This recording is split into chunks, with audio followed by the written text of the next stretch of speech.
ব্রাজিলের সর্বনাশে আর্জেন্টিনার পৌষ মাস। ২০২৬ বিশ্বকাপ বাছাই পর্বের শেষ রাউন্ডে ব্রাজিলের সামনে বাকি রয়েছে দুটি ম্যাচ। আসন্ন এই ম্যাচ দুটিকে সামনে রেখে আগামীকাল অর্থাৎ ২৫শে আগস্ট দল ঘোষণা করার কথা রয়েছে সেলেসাও কোচ কার্লো আনচেলত্তির। সেপ্টেম্বরের উইন্ডোতে ব্রাজিল খেলবে চিলি ও বলিভিয়ার বিপক্ষে।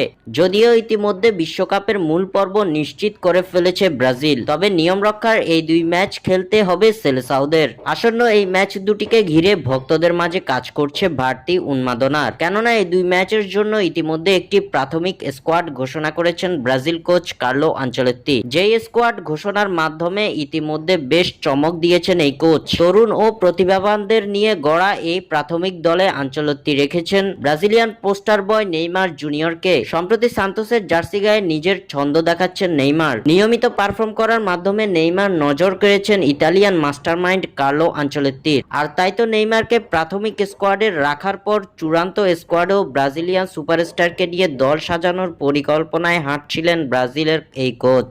তবে এবার কপাল খুলছে না নেইমারের। ব্রাজিলের চূড়ান্ত দল ঘোষণার আগে নেইমারকে নিয়ে ভেসে এলো বড় দুঃসংবাদ। জানা গেছে আবারও ইনজুরিতে পড়েছেন নেইমার জুনিয়র।